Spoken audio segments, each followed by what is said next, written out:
Voilà ces choses que nous devons faire ensemble. Une fois de plus, je vous interpelle, parce que voilà ce qui va se passer. Dans la prophétie de la traversée, l'Esprit a dit, ils vont attaquer parce que vous avez trouvé de nombreux trésors. La guerre qui est en train d'être livrée, ce n'est pas simplement une affaire d'un pays voisin. Non. C'est des puissants de ce monde, et vous le savez, qui ont décidé de plonger le pays dans le chaos. Vous savez, ne voyez pas des pays. Aujourd'hui, les gens, lorsqu'ils raisonnent, quand on dit les puissants de ce monde, ils voient France, États-Unis. Non, non, non, non. Ce n'est pas des nations. Ce n'est pas la peine de vous en prendre même à des ambassades. Ce sont des personnes, des individus qui sont aussi riches que des États et très puissants, des puissants de ce monde. Donc, ils sont capables de dire à leur gouvernement, voici la ligne qu'on va prendre. Parce que nous, on a tel intérêt dans ce pays. Donc, des puissants veulent se partager le Congo. La crise qui a commencé risque de durer, si vous ne vous levez pas pour la prière, à peu près 7 ans. Pendant 7 ans, le pays sera comme ingouvernable. Des portions avec un gouvernement à Kinshasa, une autre avec des groupes dans différentes régions du Congo. Des grands troubles plus graves que ceux qui sont en train de faire. J'avais dit dans la prophétie que les bras armés qui sont dans l'Est avancent de plus en plus, move more and more, au point de menacer de très grandes villes, to the extent of threatening huge et même cities, d'attaquer la capitale. and even attacking the capital. Car déjà plusieurs agents For many agents sont déjà dans la ville, are already in the city, sont positionnés dans la ville. they're positioned in the city. Il y a déjà des infiltrés. Les mouvements qu'il y a dans la rue en ce moment sont mobilisés par les infiltrés. Et l'objectif, c'est pas simplement d'enlever le pouvoir en place, mais c'est de plonger le pays dans le chaos et empêcher qu'il y ait un gouvernement constitué.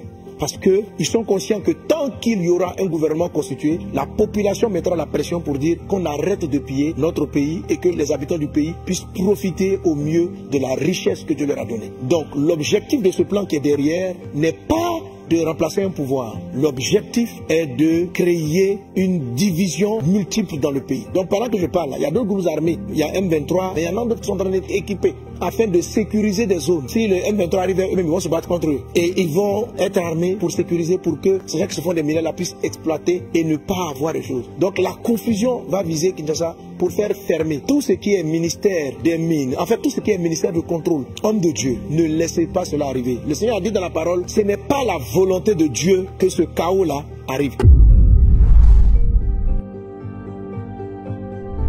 Ce n'est pas la volonté de Dieu. Ce n'est pas la volonté de Dieu. Mais si vous laissez faire, si vous n'intercédez pas, si vous ne priez pas, voilà ce que j'ai vu. Beaucoup d'entre vous, vous allez devoir quitter ce pays et aller en exil. Et le pays sera ingouverné pendant une période entre 6 et 7 ans. J'en ai dit 7 ans. Mais j'ai compris que vers 6 ans, beaucoup de pourparlers, des choses allaient être réglées par la grâce de Dieu pour que la stabilité revienne. Donc je vous en supplie, ne voyez pas ça là comme une affaire d'un parti, d'un groupe d'église qui prie pour une personne. Ça, c'est ce que l'ennemi vous fait entendre pour que vous arrêtez de prier. Ça, c'est la voix que le diable essaie de vous donner pour que vous arrêtez de prier, pour que vous ne soyez pas mobilisés, pour dire, bon, de toute façon, s'il y a un changement de pouvoir, un autre va venir, et puis, bon, ceux qui se sont enrichis là, c'est de leur faute. Ce n'est pas le plan de l'ennemi. Ce n'est pas juste de changer un gouvernant et de mettre un autre. C'est de rendre votre pays ingouvernable. C'est de faire en sorte qu'il vous sera difficile de quitter une région pour aller à une autre. C'est d'avoir des seigneurs de guerre et des seigneurs des régions un peu partout. Alors je vous en supplie, peuple de Dieu. C'est pourquoi Dieu vous exhorte à la prière d'unité. C'est-à-dire, il faut que vous mettiez ensemble. Un bon intercesseur, 2 ou 3 intercesseurs peuvent prier pour qu'une nation soit sauvée. Mais votre unité, votre amour pour la RDC, votre amour pour le pays et la prière qui va monter vers Dieu, sauvera cette nation. Vous êtes les fils de la nation, sauvez-la, mettez-vous en prière. J'en appelle aux grands leaders spirituels, j'en appelle aux pasteurs qui mobilisent, j'en appelle, appelez-vous, chers révérends, appelez-vous, chers prophètes, appelez-vous, chers docteurs, que des pères en prennent l'initiative, que des jeunes prennent l'initiative, mais parlez-vous, que l'orgueil, que les velléités personnelles soient mises de côté pour le pays, pour la nation, car nous sommes le sel de la terre. Vous êtes le sel du Congo, vous êtes la lumière du Congo. Dans la partie de la prophétie, l'Esprit disait ceci, aucun n'est indispensable à lui seul, n'est indispensable pour le pays à lui seul, non, aucun. Que chacun d'entre vous transporte une portion de lumière. Et c'est vos forces mises ensemble qui vont amener la lumière et faire en sorte que cette situation de trouble et de confusion soit plutôt un tremplin vers le Congo tant prophétisé. Il ne faut pas laisser que ça arrive dans 7 ans, mais que cela puisse arriver maintenant. Parce que si vous mettez en prière, la manière dont le pays sera dans la confusion, ça va vous obliger, vous tous, à vous retrouver dans des pays à prier. Je vois en Belgique organiser des réunions de prière pour le Congo. Tous les hommes, chacun va taire son orgueil.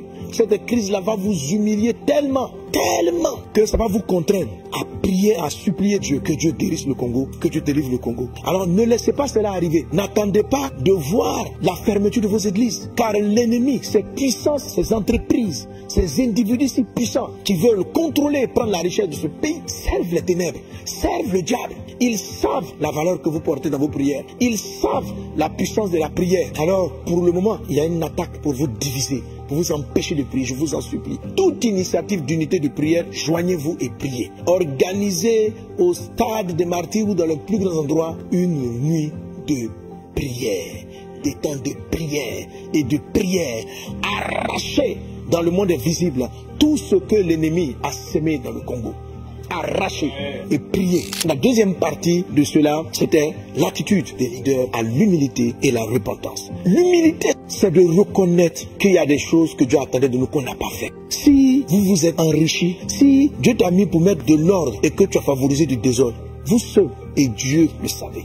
Mais l'Esprit du Seigneur vous appelle. Vous qui avez une portion de pouvoir, si vous n'écoutez pas le message de Dieu, cette prophétie, ce n'est pas hier, ce n'est pas parce que les gens ont pris Goma, non, c'est la traversée. Plusieurs agents For many agents sont déjà dans la ville, are already in the city. sont positionnés dans la ville They're positioned in the city pour t'attaquer quand tu seras faible. to attack you when you're Mais si weak. tu t'humilies et tu te répands, But if you humble yourself and Dieu te repent, fortifiera. God will Dieu te strengthen you. gardera. God will keep Lui qui you. t'a dit depuis ton enfance He who told you right from qu'il your te conduira à childhood ce that poste. you will lead you to this position and Attache-toi à ton post. Dieu. Hold on to your God. Attache-toi à Dieu. Hold on to Il God. te parlera. He will speak Et to il te you montrera lui-même and will show you par des himself songes et des visions through dreams and visions. quels sont les insectes qui te rongent What are the insects et qui te rongent de devouring you l'intérieur. and devour you from the Ainsi inside? dit ton Dieu. Et même encore d'autres prophéties qui datent des années précédentes. Priez, humiliez-vous. Que les chefs humilient. Rentre dans ta chambre. Parle avec ton Créateur. Laisse-le mettre le doigt. Il va toucher des péchés. Et là, je cite en vrac. Je n'accuse personne, mais je cite en vrac. Les enrichements personnels. La débauche sexuelle. La complaisance vis-à-vis de ce qui devait être condamné. L'injustice, ce qui devait être absous, qui n'a pas été absous, qui a été plutôt condamné. Les injustices. La Bible dit que le trône d'un roi est affermi par la justice. Lorsqu'il y a de l'injustice, le peuple, le royaume est fragilisé. Fragilisé. Fragilisé quand on fait un appel d'offres et qu'on favorise le moins donnant. Celui qui investit moins pour le pays, celui qui va faire moins, on le choisit pour son ventre personnel, pour ses intérêts personnels. On est en train d'être injuste pour une nation. La nation va commencer à vomir. Parce que le temps du réveil, le temps où la RDC devient une bénédiction pour l'Afrique est arrivé. Donc, si vous êtes injuste, si vous acceptez des marchés, favoriser votre intérêt au lieu de favoriser l'intérêt du pays, vous allez être vomi. Vous allez être vomi. Il faut vous humilier, vous repentir, car il est le Dieu de toute miséricorde, il est le Dieu de toute grâce. Si vous profitez de vous prenez de vos voyages, vous laissez vos épouses pour sortir avec les filles en désordre, vous êtes en train d'amener l'abomination de l'iniquité dans une nation qu'on a dédiée à Dieu. Repentez-vous. Repentez-vous. Je parle à tous ceux qui ont pouvoir de direction. Repentez-vous des faux marchés signés. Repentez-vous de l'enrichissement personnel au détriment du bonheur du pays. Repentez-vous. Pourquoi Dieu veut que vous vous repentiez? Pour qu'il puisse vous garder dans le plan qu'il a pour le Congo. Si vous voulez vous corrompre, si vous voulez persévérer dans ces choses-là, la destinée de la nation est plus grande que vous. Aucun d'entre vous n'est le héros de Dieu. Le héros de Dieu, c'est la nation. C'est toi qui t'alignes au plan de Dieu. Dieu te prend et puis il t'accompagne. Mais toi, Dieu te choisit. Tu peux croire que tu es tellement le héros du film que quel que soit ce que tu fais, non. Dieu a un plan pour cette nation. Et quiconque s'oppose par sa vie, quand Dieu t'a appelé, il faut savoir que c'est une responsabilité vis-à-vis de Dieu. Il faut l'assumer. Il faut être droit, il faut être intègre. Ne pas être apprécié, mais avoir le soutien du ciel.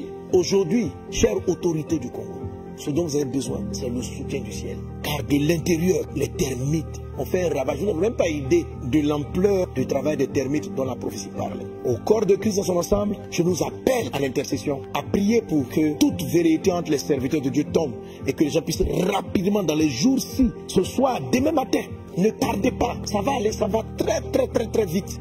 Même si tu m'entends, tu appelles ton camarade, tu dis le soir, rassemblement au stade, on prie tous, il faut le faire. Il ne faut pas tarder, il ne faut pas remettre à demain. Les mouvements dans la ville ne sont pas simples. Ils sont censés s'amplifier et obliger les gens du gouvernement à commencer à démissionner. Alors que chacun démissionne, que le chaos va prendre place. Parce qu'il n'y aura plus de roi. Donc même si vous n'aimez pas le roi, aimez toute autorité que Dieu établit parce qu'elle permet de mettre de l'ordre, un certain ordre en tout cas dans le pays. Et je peux apporter sur toute l'Afrique centrale. Cette confusion qui est là, je l'ai vue. Et si vous écoutez la dernière prophétie, je dis prions pour le Congo-Brazza. Prions pour les pays d'Afrique centrale. Et je ne dis pas que les autres zones du continent sont épargnées, mais mon cœur est parti là. Il y a d'autres prophéties qu'on a données pour les zones, les arbres tombés, les plantes poussées, il y a beaucoup d'autres choses que Dieu a dites. Mais au temps marqué, nous reviendrons sur ces sujets. Mais pour le moment, peuple de Dieu, vous tous qui êtes connectés, élevons la voix et prions pour une église forte du Congo qui se lève dans la prière comme un seul homme et qui prie pour sa nation. Prions pour les dirigeants et les gouvernants afin qu'un cœur repentant leur soit donné et l'humilité puisse les envahir afin de demander la grâce et la miséricorde de Dieu. Et prions pour la paix sur la RDC et sur toute l'Afrique centrale. Prions pour les dirigeants et les gouvernants afin qu'un cœur repentant leur soit donné et l'humilité puisse les envahir afin de demander la grâce et la miséricorde de Dieu.